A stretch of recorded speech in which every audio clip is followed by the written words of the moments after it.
Le Real Madrid n'a toujours pas digéré la trahison de Kylian Mbappé, le gros problème du Barça avec ses recrues, Alexis Sanchez à l'OM, Arnaud Kalimuendo à Rennes ou encore le feuilleton Ludovic Blas. On en parle tout de suite dans notre journal du jeudi 11 août.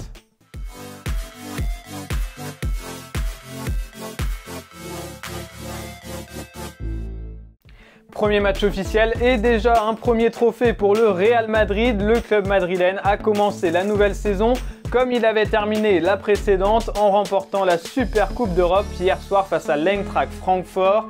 Et ce grâce évidemment à l'inévitable Karim Benzema, une nouvelle fois buteur et qui a dépassé la légende Raoul dans le classement des meilleurs buteurs de l'histoire du Real. Seul Cristiano Ronaldo le devance désormais et le Français s'est d'ailleurs offert son premier trophée en tant que capitaine du Real.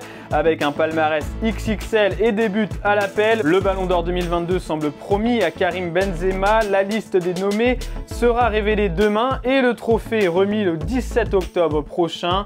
Benzema pourrait succéder à Zidane, dernier Français à avoir soulevé le Ballon d'Or en 1998. Et malgré un Karim Benzema au sommet, le Real Madrid n'a visiblement pas encore oublié la signature avortée de Kylian Mbappé. Pour rappel, le Parisien a préféré prolonger au PSG en mai dernier alors qu'il semblait promis à la Casablanca depuis de longs mois. Une trahison qui ne passe toujours pas du côté des supporters madrilènes. Certains d'entre eux ont arboré un maillot du PSG floqué Kylian Mbappé 0 Ligue des Champions en référence à son palmarès par rapport à celui de la Casablanca. Un chambrage qui n'est rien par rapport à l'énorme tacle lâché par un journaliste du quotidien madrilène AS sur l'antenne d'une radio espagnole. La clé de la réussite présente et future du Real Madrid a été le refus de Mbappé de venir. Dans cette équipe, Mbappé aurait finalement été le ver dans la pomme parce qu'il aurait compliqué la vie du vestiaire. Il aurait fallu jouer pour lui, ça aurait été une étoile et le reste autour de lui. On n'aurait parlé que de Mbappé. Maintenant, on parle du Real Madrid et pas que d'un seul joueur. Avec une telle haine envers Kylian Mbappé, on n'attend désormais qu'une seule chose, les retrouvailles entre le natif de Bondy et le Real Madrid et pourquoi pas dès cette saison en Ligue des Champions. Le FC Barcelone va-t-il pouvoir aligner ses recrues dès ce week-end pour la reprise de la Liga avec la réception du Rayo Vallecano? Eh bien à l'heure actuelle, personne n'a pu être inscrit auprès de la Liga, pas même Robert Lewandowski, la recrue star de l'été. Et si le président Johan Laporta a expliqué que la priorité serait donnée à l'attaquant polonais, le Barça doit également s'occuper rapidement de la situation de Rafinha, Jules Koundé et surtout Franck Kessié et Andreas Christensen. D'après ESPN, les deux derniers nommés pourraient s'en aller librement s'ils ne sont pas inscrits sur les listes d'ici samedi. En effet, une clause a été négociée au moment de leur arrivée leur permettant de partir si le club catalan n'arrive pas à les enregistrer. Et pour ne rien arranger, le Barça doit également obtenir l'accord de la Liga pour enregistrer Ousmane Dembélé et Sergi Roberto prolongés cet été alors qu'ils étaient en fin de contrat. Et Marseille tient son grand attaquant. Hier, le club olympien a officialisé la signature d'Alexis Sanchez. L'attaquant chilien libéré de son contrat par l'Inter Milan s'est engagé pour une saison plus une autre en option. L'arrivée du nouveau numéro 70 de l'OM a suscité un engouement incroyable sur la Canebière avec des centaines de supporters présents à l'aéroport pour l'accueillir.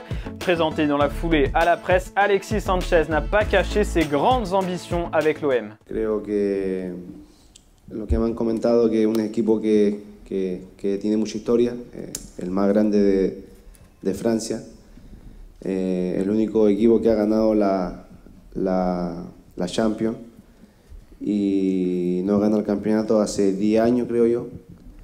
Y creo que es un reto para mí poder ganar algo acá. Et Alexis Sanchez pourrait faire ses grands débuts avec Marseille dès ce week-end à l'occasion du déplacement à Brest en clôture de la deuxième journée de Ligue 1.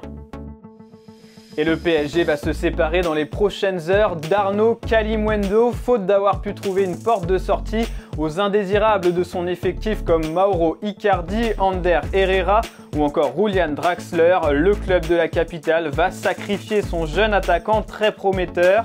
Selon l'équipe, Kalimuendo va être transféré à Rennes contre un chèque de 25 millions d'euros, bonus compris, ainsi qu'un pourcentage à la revente.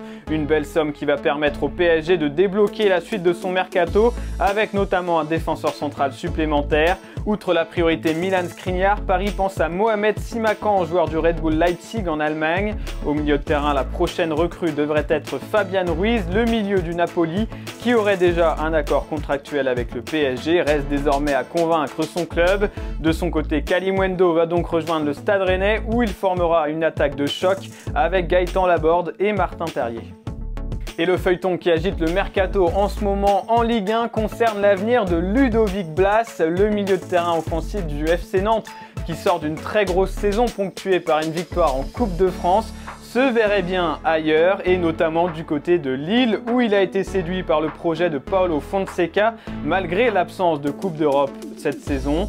Hier, le journaliste Fabrizio Romano annonçait un accord tout proche entre les deux parties après une première offre lilloise à hauteur de 15 millions d'euros. Mais le son de cloche est totalement différent du côté de Ouest France. Le quotidien régional explique que Valdemar Kita aurait mis son veto à un transfert de son meneur de jeu. Pas convaincu par l'offre lilloise, il pousserait désormais pour prolonger Ludovic Blas. Alors qui aura le dernier mot dans ce feuilleton? Réponse dans les prochains jours. Et voilà pour l'actualité foot de ce jeudi 11 août. Merci de nous avoir suivis. N'oubliez pas de vous abonner et de liker cette vidéo. Et on se retrouve bientôt pour un nouveau journal de Made in Foot.